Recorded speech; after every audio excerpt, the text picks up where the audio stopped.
सगळ्या महाराष्ट्रातल्या मराठ्यांना विनंती करून सांग, आपण सगळ्या ताकदीनं याच्यात उतरल्याशिवाय पर्याय.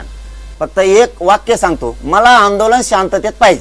कुणी जाळपोळ दगडफेक करायची नाही, नसता त्याने आमच्या सोबत यायचं नाही. यालाच जोडून दुसरा डाव होऊ शकतो. सरकार आपल्यात एखादी टोळी घालू शकते, ते माया नावाच्या घोषणा देईल, मराठा आरक्षणाचे देईल. आपल्याला असं वाटून मला लई कट्टर दिसतोय, आपला कपडे फाडायला बसलाय तो त्याचे स्वतःचे, ती गोंधून आणायला बसलाय, मग फोटो त्याच्या अंगावर टी शर्ट घालीन फोटोचे, आपल्याला वाटत हे आपलं कट्टर दिसतंय.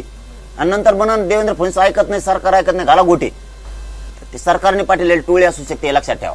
त्याच्यामुळे त्याला धरायचं आणि पोलिसाच्या गाडीत फेकायचं. नाही तर आपल्या शेजारी जरी जाळपोळ सुरू झाली, डुकून सुद्धा बघायचं नाही, सरळ चालायचं मुंबईकर. ते उद्योग विभाग म्हणायचं तिकडे, ते कोणी देऊ, आपण त्याच्यात घुसायचं नाही. माझ्या संघ येणाऱ्या बांधवांनी एकाने सुद्धा जाळपोळ दगडफेक करायची नाही.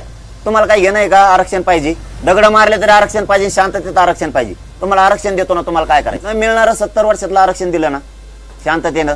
मला समाजाचं नुकसान नाही करायचं, समाजाचं पोराचं वाटलं नाही करायचं. वाटलं झालं का आरक्षणाला घेऊन काय करतो? तुम्ही फक्त शांततेत नुसते मुंबईत मराठी निघाले ना, महाराष्ट्रातल्या मराठ्याला एक महत्वाचा शब्द सांगतो, तेवढाच फक्त मराठ्याने ध्यानात घेतला, मराठी जिंकले. तुम्ही फक्त उठाण मुंबईकडे निघा, पुरा देश बंद पाडला म्हणून समजा. ऑटोमॅटिक काहीच करायचं नाही, नुसतं चालायला लागायचं, मांडी घालून बसायचं. देश बंद पाडा, देश, महाराष्ट्राने देश बंद पाडला. एवढी ताकद मराठ्याच्या, दगड हाणायची गरज नाही.